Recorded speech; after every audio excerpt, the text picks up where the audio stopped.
On the night of my parents' anniversary, I sat at a table filled with relatives who barely noticed my presence. The moment that should have been about celebrating 35 years of marriage turned into a stage for humiliation.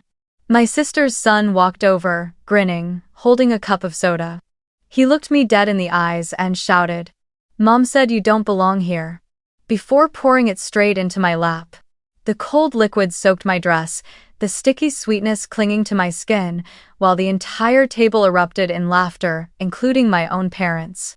I smiled faintly, wiped my clothes, and kept quiet. But inside, something shifted. That same night, I logged into my account and took my name off their loan. By morning, her shiny SUV was gone. And at 8 a.m., someone knocked on my door. And when I opened it, everything changed. Have you ever been treated like an outsider within your own family? Where are you watching from, and what time is it where you are? Please share your story in the comments so I know I am not alone. Hi, my name is Emily Carter, 33 years old, living alone in a small apartment in Portland, Oregon. My life revolves around the coffee and bakery shop I have built for nearly 8 years. It is more than just a job, it is my source of comfort, a space I designed with my own hands, from the smell of freshly baked bread to the way the little flower pots are placed on each table. The shop is proof of my independence, a part of my life that no one in my family has ever cared about or praised. I learned to smile whenever they mentioned Sophia, my older sister, as if the world revolved around her alone. That May, my parents celebrated their 35th wedding anniversary. The party was held at an upscale restaurant by the lakeside in Seattle, with wide glass windows looking out over the glittering water at sunset. I drove nearly 4 hours from Portland, carrying with me a small gift of finely crafted silver picture frame I had ordered especially, hoping my parents could keep a new memory inside it. The moment I stepped in, I felt out of place. The elegant setting, the cheerful laughter, the relatives talking warmly with one another, it all felt like a perfectly rehearsed play. I appeared like a supporting actor, unnoticed, without a greeting beyond indifferent glances. Sophia sat at the center of the table with her husband and their 12-year-old son, Ethan. Every eye in the room was on them. My father spoke proudly of Sophia's achievements, as if she was their only pride, her newly opened fashion boutique, her contracts with major brands. My mother followed with a glowing smile, adding every little detail to make sure everyone knew how perfect her eldest daughter was. I sat quietly at the corner of the table, trying to look normal, only turning my glass of water in my hands. No one asked about my coffee shop, nor did they mention the small award I had just received from the local business association. I was a shadow in that sparkling family portrait. In the middle of everyone raising their glasses for a toast, Ethan suddenly stood up. He held a cold glass of soda and slowly walked toward me. At first, I thought he was only trying to tease me, but the way his eyes locked on mine told me something was wrong. With the whole table watching, Ethan stopped, lifted his chin, and shouted, "Mom said you don't belong here." Then, without a moment of hesitation, he poured the soda straight into my lap. The icy liquid spread quickly, sticky and sweet, soaking through my dress. I froze, while the entire table erupted in laughter as if they had just witnessed a brilliant comedy act. I lifted my head and looked around, hoping at least someone would speak up. But my father only shook his head and chuckled. "Kids will be kids, he's just being honest." My mother patted Sophia on the shoulder, laughing lightly. "He only said what was on his mind, don't take it to heart." Sophia smiled triumphantly, not offering a single word of apology. As the laughter carried on, I simply picked up a thin napkin and slowly dabbed at the spreading stain on my dress. I forced a faint smile, no reaction, no argument.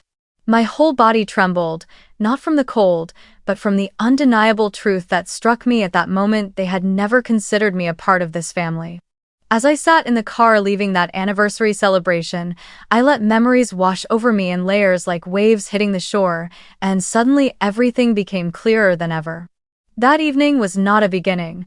It was the inevitable result of years of being placed in the role of an outsider within my own family. From a young age, my parents created two different worlds under the same roof. The first world belonged to Sophia, the perfect daughter, the brilliant pride of the family. The second world, small and faint, belonged to me. I still remember when I was in 4th grade, on Sophia's birthday, the whole family threw an outdoor party with balloons, a 3-tier cake, neighbors and friends filling the yard.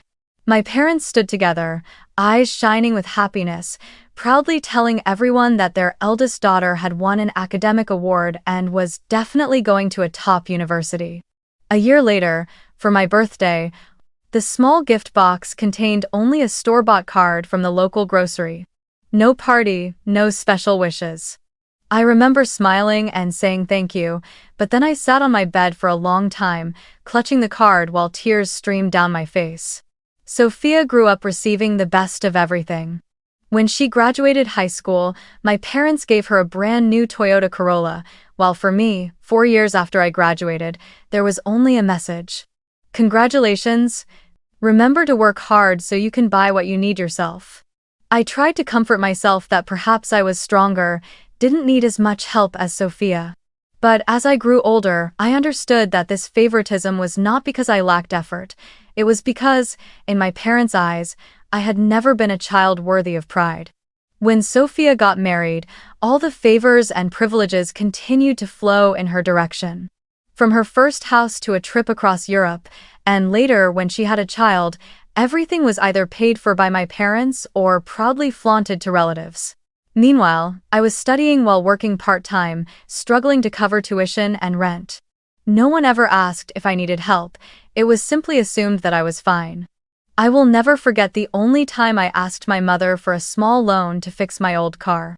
She sighed and said, "Honey, we can't always be reckless with money, you have to learn to take care of yourself."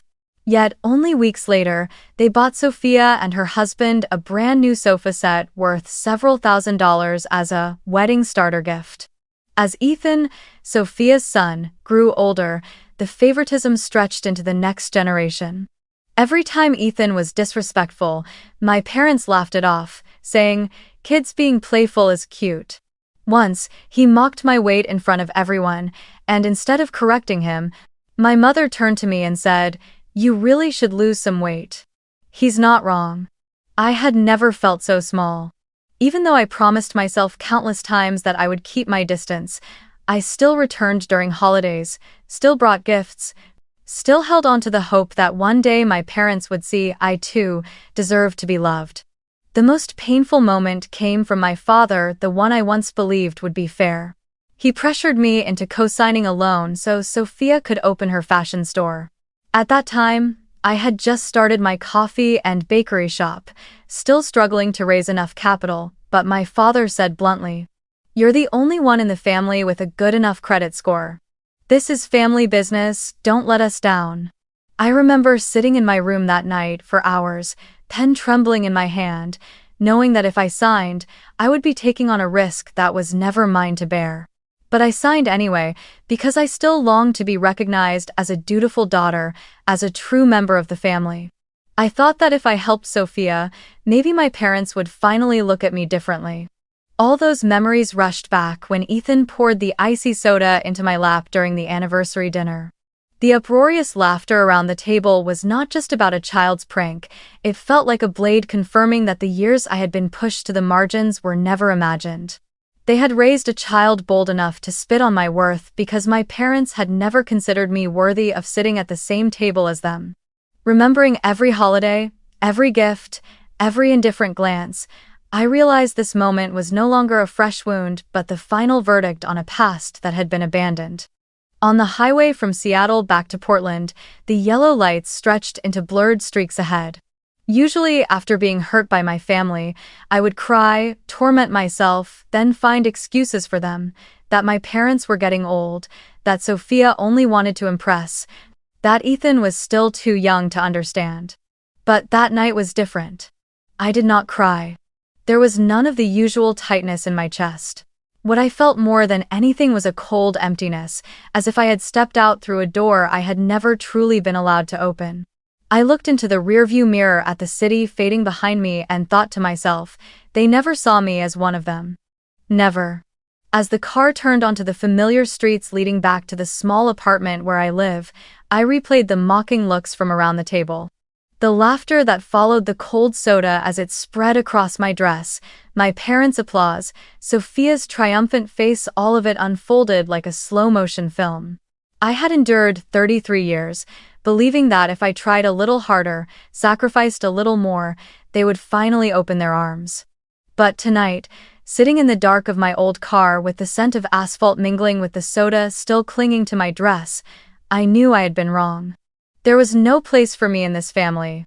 And the cruelest thing was not my silence, but that they had never wanted me to speak. When I stepped into the small apartment, I did not turn on the light right away. I sank into the worn sofa and listened to my heart pounding. The place was cramped but quiet, the smell of pastries lingering from that morning's batch. I rested my head on the armrest, closed my eyes, and for the first time felt a faint glimmer of light in the stillness. I did not have to keep carrying their burdens anymore. I did not need to live to prove myself to people who had never acknowledged me.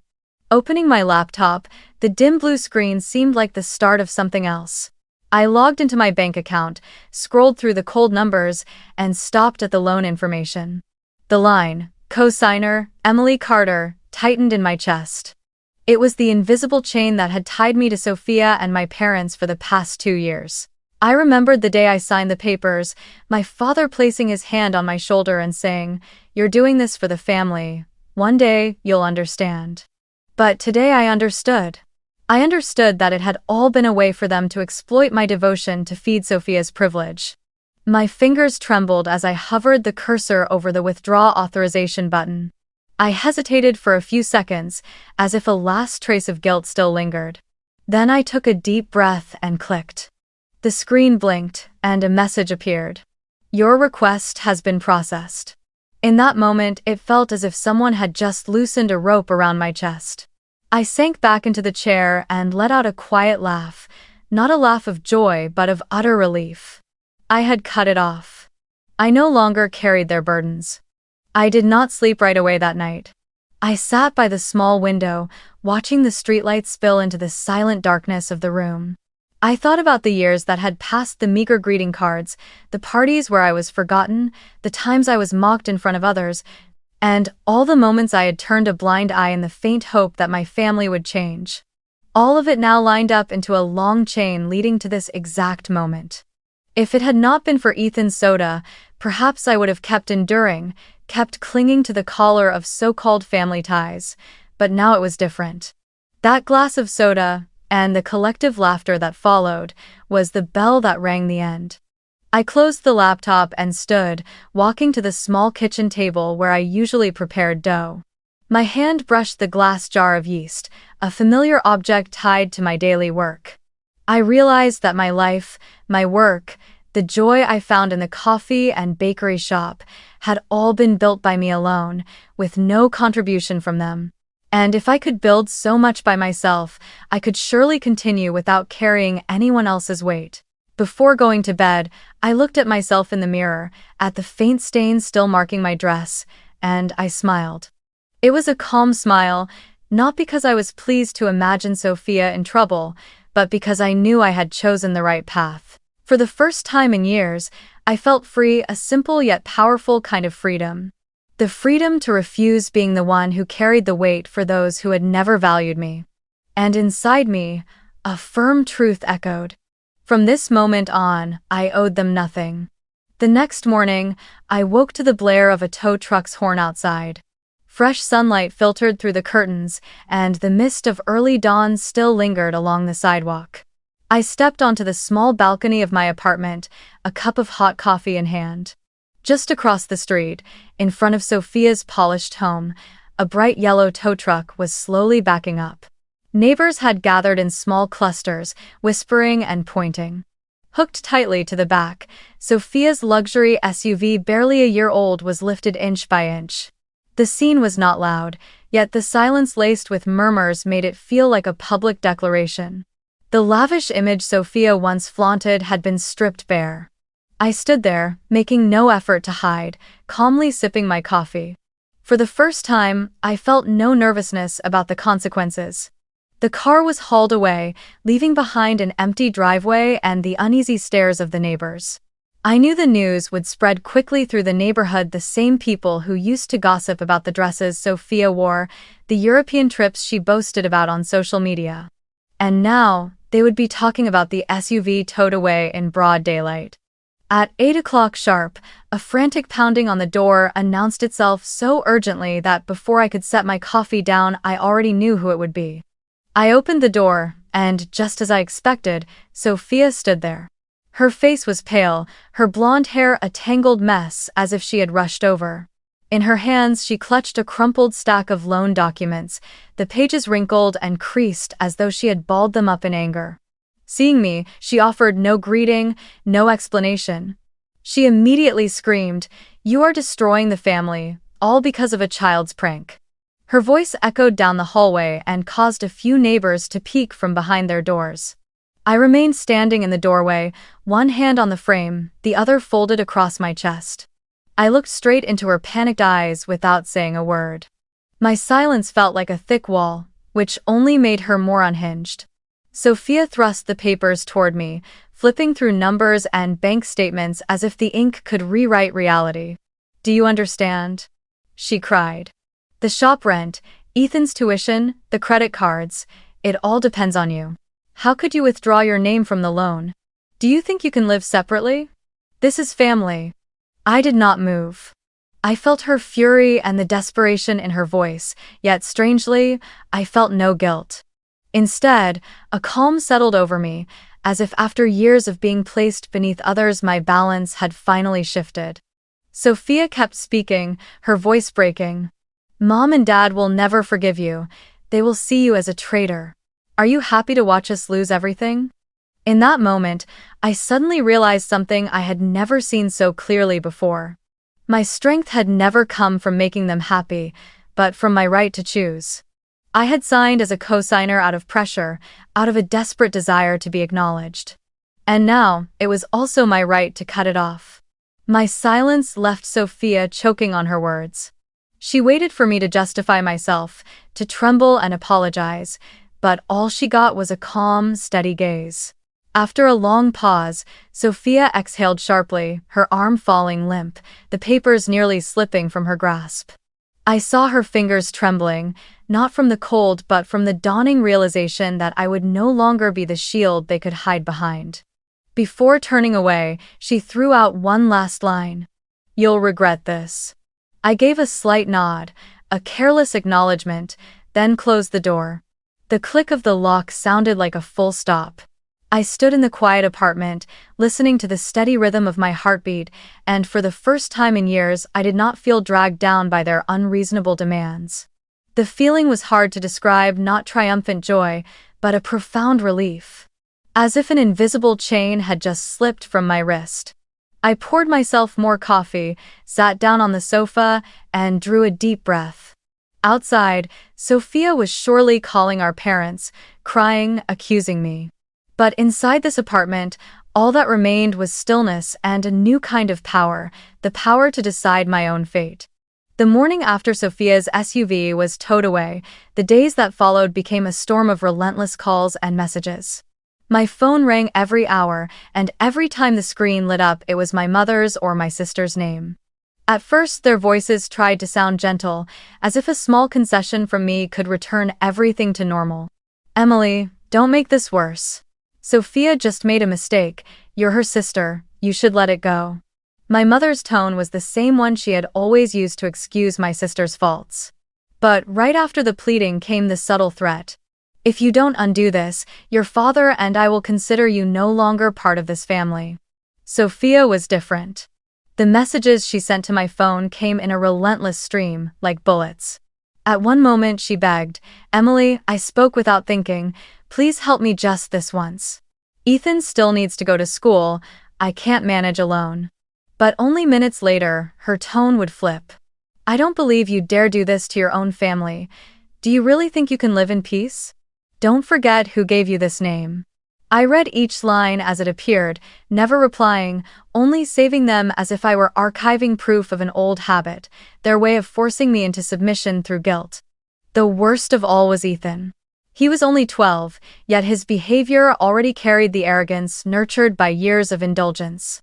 One afternoon, I opened my phone to see a new notification. It was a TikTok video, Ethan standing with a few friends, pretending to pour soda over his clothes, howling with laughter, then staring straight into the camera and saying, "Aunt Emily doesn't belong here." The mocking laughter that filled the video made me feel both furious and sick to my stomach. I remembered the moment that freezing soda spilled into my lap at the anniversary dinner, and now the boy had turned it into a public joke. I tried to push it aside and continue with my work at the coffee and bakery shop, but it did not end there. One late evening, as I locked up and walked into the parking lot, I froze. My old car sat quietly under the streetlight, but its body had been slashed with deep scratches running from front to back, the paint peeled in jagged streaks. My hands shook with anger, but before I could react, my eyes fell on the shop's front window. A large crack split across the glass, the pane shattered into a spiderweb pattern, fragments scattered across the sidewalk. I stood still for a few seconds, stunned, a wave of fear and bitterness rising inside me. They had brought their spite into my work, into the place I had built with my sweat and tears. I took a deep breath and hurried to check the security cameras. The screen showed the undeniable scene in clear detail.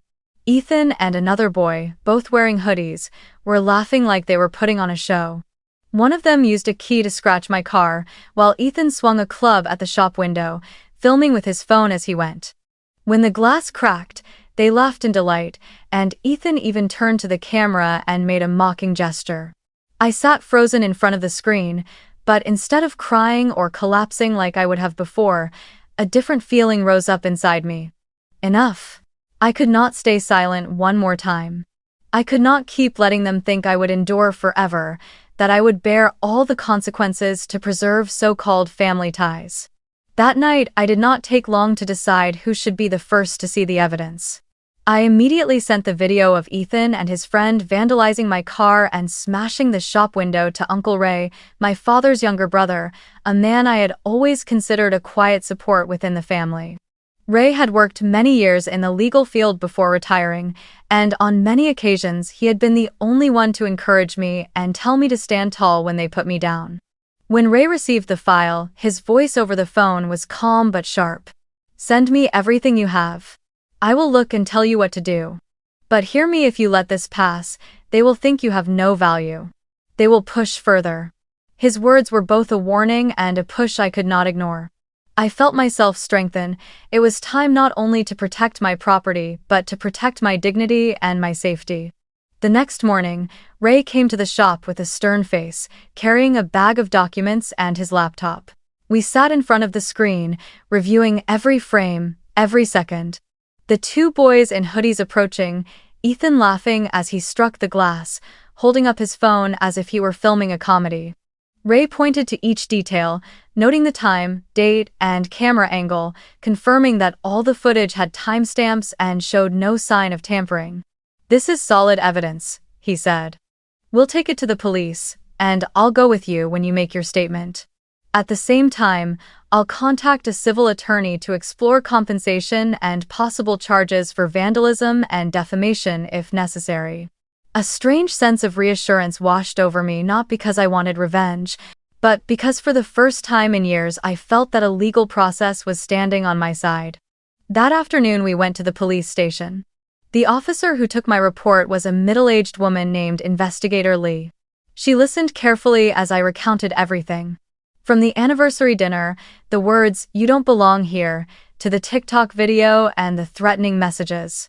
Ray sat beside me, occasionally adding details about the bank accounts, the co-signed loan, and the list of preserved evidence.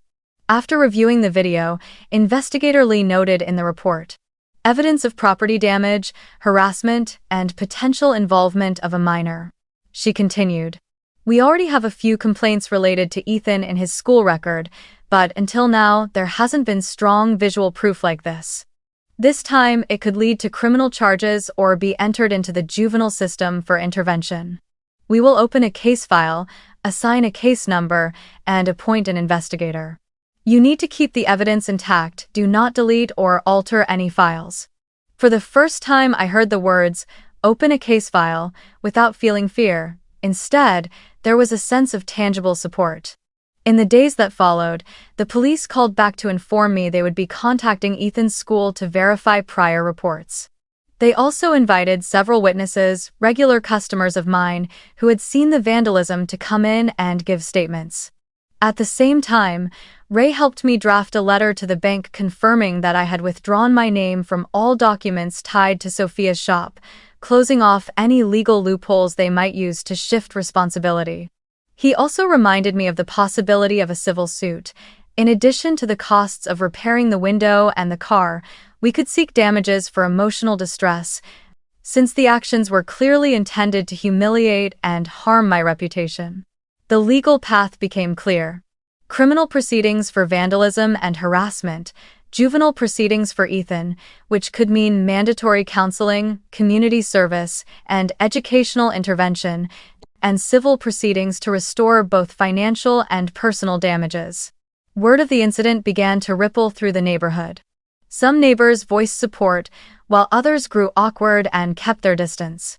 A few calls even came from Sophia's suppliers, checking in and reporting that there had been suspicious transactions involving my name evidence. Ray urged me to safeguard for the civil case. My life became unsettled with emails, calls from Ethan's school, and the steady pulse of an investigation taking shape. Yet with every step in the legal process, my resolve grew firmer. I was no longer the passive one. I was the one initiating justice for myself. And when Ray patted my shoulder before leaving, he said, "You did the right thing. Let the law handle the rest." I looked at the computer screen, at the frozen frame of Ethan laughing in mockery, and felt a new determination rising inside me. Never again would I allow anyone, not even those bound by blood, to turn my worth into a joke. As the legal procedures began to fall into place, I knew there was another matter I had to decisively address. The invisible financial ties I had long allowed my family to manipulate. Those ropes were not loud or visible, but they bound me tightly to the cycle of Sophia and our parents, turning me into a steady support they could lean on whenever they were in trouble. If I truly wanted freedom, I had to sever everything. I sat at the small kitchen table in my apartment and spread the papers out in front of me. The stacks of documents I had signed under pressure and in tears now looked like marks of weakness. First, there was Sophia's shop lease. 2 years earlier, it was my father who had forced me to sign as a co-tenant to help your sister start her business. I still remember his heavy handshake and the stern voice. "You're the only one in the family with good credit. If you don't help, Sophia will collapse from the start. Family must protect each other." Back then, I foolishly thought that sacrifice would make them see me differently. Instead, I became the shadow standing behind, while they boasted about the store as if it were all Sophia's work alone. I opened my laptop, logged into my bank account and the landlord's portal, and sent an official notice withdrawing my name from the lease, attaching a copy of the release that Ray's lawyer had prepared. It was a single click, but it felt like cutting through a heavy chain around my neck. Next came the e-commerce accounts and business licenses I had once put under my name for Sophia. When she first opened her boutique, she didn't meet the legal requirements to register for PayPal, Stripe, or even a tax ID. My parents turned to me instead, insisting, "You understand technology, help your sister out."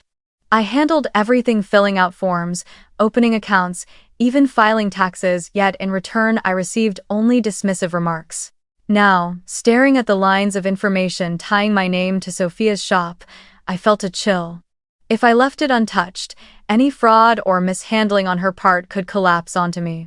I contacted the platforms directly, submitted requests to close the accounts, and attached documentation proving the information was being used beyond its original purpose.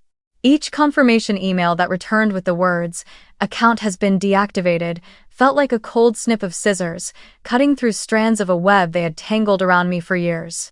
The third step was the secondary credit card my parents had forced me to open. I remembered how my mother once held my hand, her voice sweet. "You're the responsible one.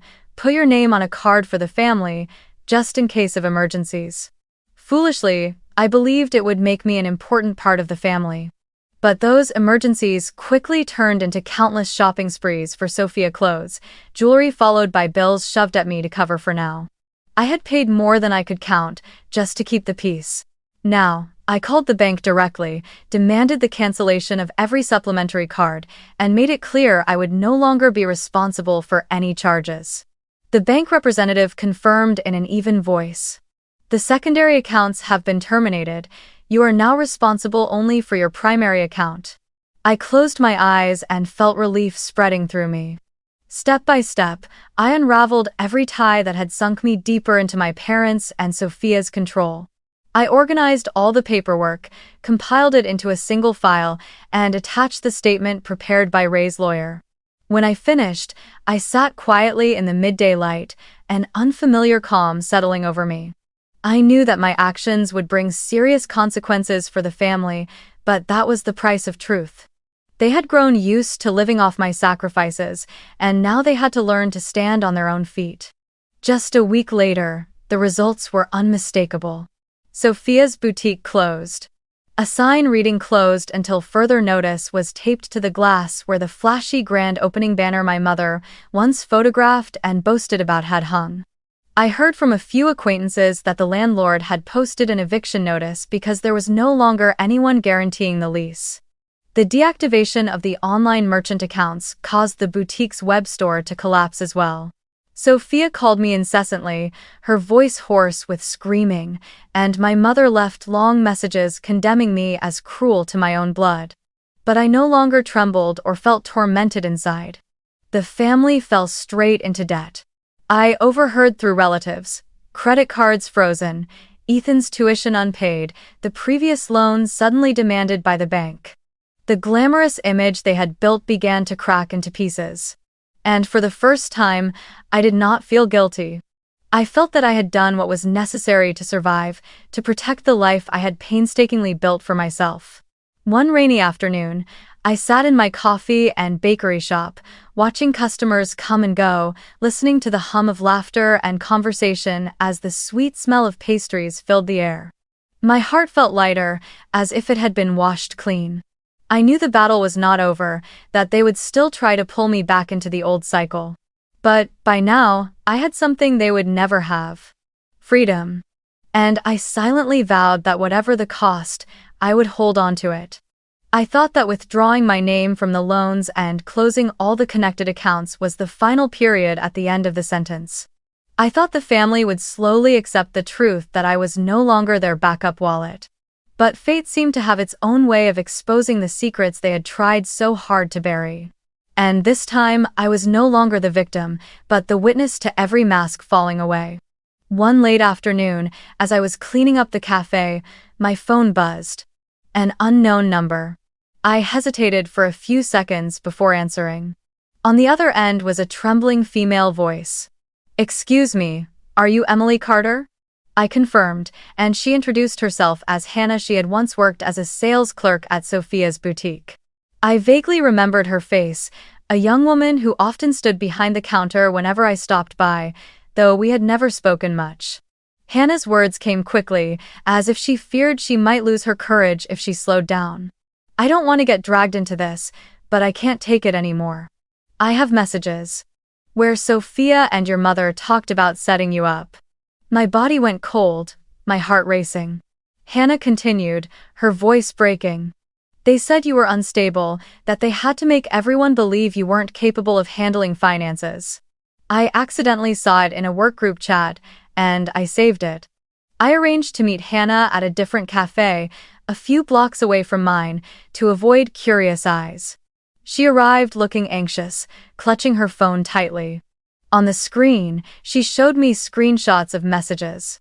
Sophia had written to my mother, "We need to prove Emily has problems. If she loses credibility, the bank won't trust her word." My mother replied, "Yes, I'll subtly tell the relatives that she still hasn't gotten over the old trauma. Everyone will believe it." Reading those words sent a stabbing pain through me and a chill down my spine. So the pitying looks a few relatives had given me were not by chance. They had all been part of a filthy plan to break me. I immediately forwarded the evidence to Ray. He sat silently for a few seconds, then nodded. This isn't just cruelty within a family, this is collusion to smear your reputation legally. It could be considered defamation. Ray quickly backed up all the messages and added them to the case file. His voice was sharp. "We'll bring this into the charges. They have no room left to deny it." Before I had even recovered from the meeting with Hannah, another call came. This time it was from a fabric supplier for Sophia's boutique. The man was direct. "I'm calling to ask if you really agreed to these invoices Sophia sent, because your name appears on the paperwork as a co-owner." Stunned, I asked him to send me a copy. When the file arrived, my heart sank. There it was, my name, Emily Carter, alongside a forged signature next to Sophia's. They had used my name to place orders, exploiting my credit to secure favorable terms with the supplier. I forwarded the document straight to Ray. His brow furrowed, anger clear on his face. "This is fraud and impersonation. They've broken the law beyond any doubt." The news spread faster than I expected. In the small community where I lived, whispers began to circulate.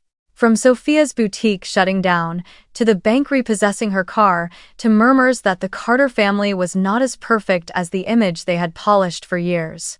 One regular customer leaned in and whispered to me, "Everyone always thought your parents were the model couple with successful children.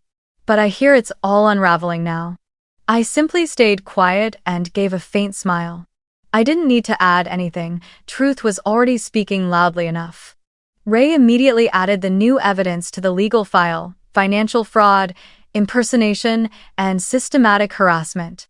He explained, "The key point is that we don't just have the video of vandalism. We now have documents showing they used your name for personal gain. This is going to backfire on them." Hearing the words fraud and impersonation made me feel both pain and relief. Pain, because it was my own parents who had joined Sophia in orchestrating this scheme. Relief, because at last the light of the law was shining into the darkness they had created. That night, I received another anonymous message on Instagram. "You shouldn't meddle in family business. Stay quiet before things get worse." I knew instantly it had come from Sophia or someone close to her, but instead of trembling, I took a screenshot, saved it, and deleted it from my phone. I no longer allowed such cheap threats to take root in my mind. I had built a wall of protection around me now, truth and the law. In the days that followed, the tension in the community became even more visible. A few of Sophia's old friends stopped interacting with her on social media. Some suppliers canceled their contracts. Even the church my parents regularly attended began to murmur. I heard from an acquaintance that the priest had given a reminder. No one gains anything by turning family into a tool for deceit.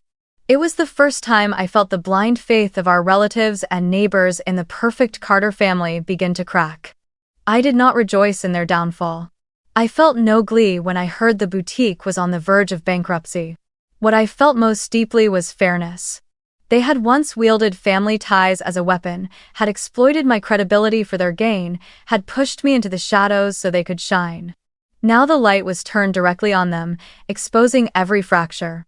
And I knew this was only the beginning of a larger confrontation to come in court. The court date arrived sooner than I expected. In the weeks leading up to it, Ray and the civil attorney he had introduced to me prepared every file, numbered each piece of evidence, and backed up all the data onto both USB drives and printed documents. I was told again and again, "All you need to do is tell the truth, stay calm, and let the law do the rest." Still, as I approached the King County Courthouse in downtown Seattle, my heart pounded and my hands were cold. Before me, the gray stone building loomed, with its tall steps leading up to heavy wooden doors. I took a deep breath and stepped inside, knowing this was not just a hearing but a turning point that would shape the rest of my life. Inside the courtroom, the air was thick. I sat on the plaintiff's side with my attorney, Ray seated right behind me like a solid wall of support. Across from us, Sophia and her husband sat stiffly, faces hard and tense. What cut me, though it came as no surprise, was the presence of my parents. They chose to sit beside Sophia, just behind the defendant's row, their cold eyes passing over me as if I were a stranger. I had braced myself for that possibility, but seeing them truly aligned with the other side still made me tremble. The trial began with the presentation of evidence. My attorney first showed the security camera footage of Ethan and his friend vandalizing my car and smashing the shop window. On the large screen in the courtroom, every detail was clear: the club striking the glass, the bursts of laughter, and Ethan's face visible beneath the hood. The room fell completely silent when the clip ended, broken only by faint whispers and the judge's pen tapping lightly on the bench. Then came the forged invoices with my name and signature, provided by the supplier. My lawyer highlighted the inconsistencies in the handwriting, comparing them with samples of my genuine signature. Next were the messages Hannah had given us, the conversation between Sophia and my mother about setting Emily up. Hannah was called to the stand, her voice trembling but firm. I saw it with my own eyes, and I don't want to stay silent anymore. Then it was my turn. I stood, my hands clenched tightly, and told the story from the beginning. The anniversary dinner, the freezing soda in my lap, the laughter that echoed around the table, the mocking messages, and the crushing feeling of being cast out of my own family. When I repeated Ethan's words, "Mom said you don't belong here," I glanced briefly at my mother. She lowered her head, offering no denial, but showed not the slightest sign of remorse. In that moment, I realized I no longer expected recognition from her. All I wanted was for justice to stand on the side of truth. The defense attorney tried to argue that this was merely a family dispute blown out of proportion, that Ethan's actions were nothing more than childish mischief, and that Sophia had only asked for help financially rather than coercing me. They even claimed I had misinterpreted the situation when I believed I was being set up. But when the judge ordered the video of the vandalism to be replayed and the messages displayed again, the defense's words quickly fell apart. The lines, "We need to prove Emily is unstable," lit up on the screen, undeniable to everyone present in the courtroom. After several hours, the judge, a stern-faced middle-aged woman, delivered her conclusion. She looked directly at Sophia and my parents, her voice sharp and precise. "This is not a private family matter that can be solved with a dinner or an apology. This is unlawful conduct, property damage, financial fraud, and impersonation. The court will rule on evidence, not excuses." As I heard the verdict, my whole body felt like it had finally released its tension. Sophia and her husband were ordered to compensate me $32,000 to cover material damages, car repairs, window replacement, and part of the legal costs. Ethan was placed in a mandatory 200-hour community service program, along with juvenile counseling. Most strikingly, the judge emphasized, "This family must recognize that covering up and indulging such behavior only harms children, teaching them to disregard the law." My parents were not convicted directly, but their reputation fell to the lowest point. When the ruling was read aloud, several people present, including distant relatives and acquaintances, looked at them with eyes full of disappointment and contempt. I did not cheer in victory. I simply sat there, listening to each word of the verdict, and felt a deep sense of relief. For years, I had been treated like a shadow, used as a financial tool, mocked even at my parents' anniversary dinner. And now, the truth had been spoken, justice had been laid out, and no one could deny it. When the trial ended, I gathered my papers and walked out. I did not look at Sophia, nor at my parents. My footsteps echoed on the cold tile floor, but inside, I heard something else: the sound of release. Outside the courthouse, the Seattle wind blew strong, scattering yellow leaves through the air. Ray walked beside me, his hand resting lightly on my shoulder. "You did it," he said. "And from now on, you don't have to carry anyone else's burdens." I lifted my head, breathing in the sharp scent of sea air mingled in the breeze. In front of me, there was no longer the shadow of the Carter family, but a new path, one I could walk on my own feet. After the trial, I thought things would settle. But like an animal cornered, Sophia's family did not accept defeat easily. In the first few weeks, I still noticed traces of petty harassment. One morning, when I opened the shop, the words "traitor" were sprayed in red across the side wall. Another time, my mailbox was stuffed with scraps of paper scrawled with anonymous notes. "The family will never forgive you."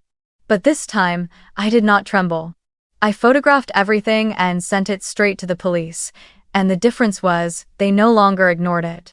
Because after the verdict, the legal file was on record, and each new report I filed was handled swiftly.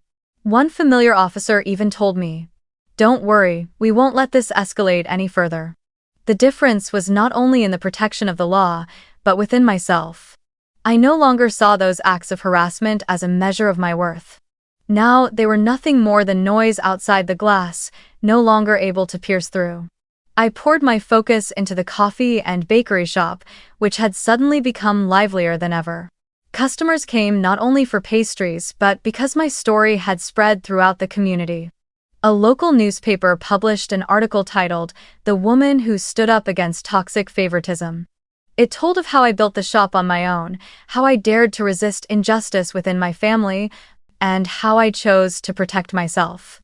I read that article one quiet evening, feeling both moved and at peace. For the first time, my voice wasn't drowned out by the mocking laughter of relatives, it rang out as proof of resilience. The shop grew busier, sales doubling within just a few months. Fruit tarts, buttery croissants, and dark roast coffee were nearly gone before afternoon. I hired more staff, expanded the menu, and hosted small workshops for high school students on baking. Not long after, I received a letter from the Portland Small Business Association, informing me that I had been honored as Small Business of the Year. I had to read the words several times before I could believe them. At the awards ceremony, I stood on stage, bright lights shining down, facing an audience full of strangers yet filled with support. I spoke briefly about my journey, emphasizing that success does not come from being coddled but from standing tall when others want to see you fall. The applause thundered through the room, and I felt my eyes grow wet. While I was busy moving forward, news about Sophia and my parents trickled back to me, mostly through distant relatives or old acquaintances. Sophia's boutique was officially bankrupt, the landlord putting up a for lease sign. Several suppliers filed lawsuits over fraudulent contracts. Her husband, the one she used to flaunt as a brilliant business partner, lost his job because the company wanted no connection to the scandal. My parents, who once stood proudly in church and in the community as a model couple, now found themselves shunned. Someone told me that during a church service, when my father stood up to speak, the room fell into awkward silence, without a single clap. The honor they had clung to for so long was crumbling piece by piece. The isolation came from the very community they had once tried to control. Whispers turned into public conversations. The Carters weren't perfect, they pushed down the younger daughter to pamper the elder. Now everything is out in the open. I heard these words secondhand, but I no longer felt bitterness. What I felt was justice, simple and natural, finding its way at last. One evening, as I locked up the shop, I paused at the window, the yellow streetlights spilling across the rain-slicked sidewalk. I thought about the path I had walked from the freezing soda spilling across my dress at the anniversary dinner, to the bursts of mocking laughter, to the nights I trembled signing papers for the family. Now, all of that was behind me. I no longer had to strain to prove my worth to people who never wanted to see it. I had customers, employees, and a community that valued my story. And, most importantly, I had myself a stronger, freer, and respected Emily. I know there will still be malicious rumors, still cold stares from those who share the Carter name. But unlike before, I no longer feel fear or shame. What I feel now is calm. My life is not defined by their approval. It is defined by how I rose after everything and how I chose a new path for myself. And on that path, I walk with one clear belief. I don't need a toxic family to survive, I only need myself. One quiet weekend afternoon, Portland was draped in light rain, the silver-gray sky reflected on the wet sidewalks.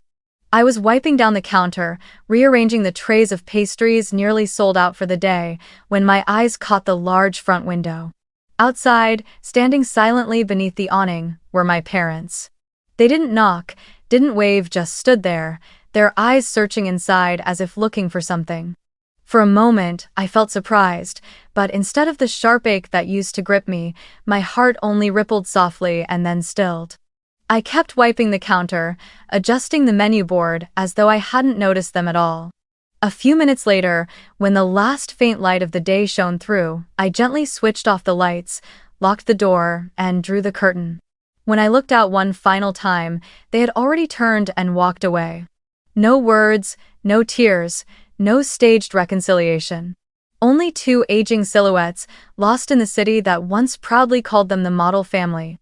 In that moment, I realized what I had waited for all those years: a single apology, an embrace, a look of recognition was no longer necessary. I didn't feel pain anymore. I didn't feel empty. Instead, a strange peace settled over me. I was no longer binding my life to their eyes or their approval. I didn't need them to feel worthy. I had rewritten the definition of myself, and it was a definition no one could ever take away. I often hear people say, "Blood is blood, you must forgive." But my experience taught me that sometimes blood ties are the most toxic weight of all, suffocating you until you cannot breathe. Forgiveness does not mean returning to accept being hurt again. Forgiveness, at times, means having the courage to let go, to walk away, and to stop waiting for them to change. True healing is not when they collapse, it is when you stop letting them define your worth. Only then can you live fully. Looking back, I see my journey not as a series of acts of revenge or punishment, but as a process of liberation. I learned how to set boundaries, how to protect what is mine, and how to build a new family from those who truly value me. They are the young employees at my shop who wake with me at dawn to bake bread, the loyal customers who leave notes saying, "Thank you for being strong," the friends who share no blood with me yet reach out their hands whenever I need. They are the family I once thought I would never have. One evening, after the shop had closed following a busy day, I sat with a few of my staff. A young college student who had just started working part-time hesitated before asking, "Emily, how are you able to be so strong when facing your own family?" I smiled, took a sip of warm tea, and replied, "No one is born strong." I cried, I trembled, I wanted to give up. But one day I realized that if I kept bowing down, I would lose myself. And when I chose to stand up, I discovered that strength had always been inside me, just waiting to be called by its name. I saw her eyes glisten, and I knew my story had become a living lesson for someone else. I want to share this message with everyone hearing my story today. You have the right to walk away from a toxic family. You have the right to choose peace over blood ties. You have the right to set boundaries, even with the people who gave you life. Don't let anyone tell you that you are selfish for protecting yourself. The truth is, freedom and self-respect are never selfish. They are the foundation for building a healthy life, nurturing real love, and opening yourself to better relationships.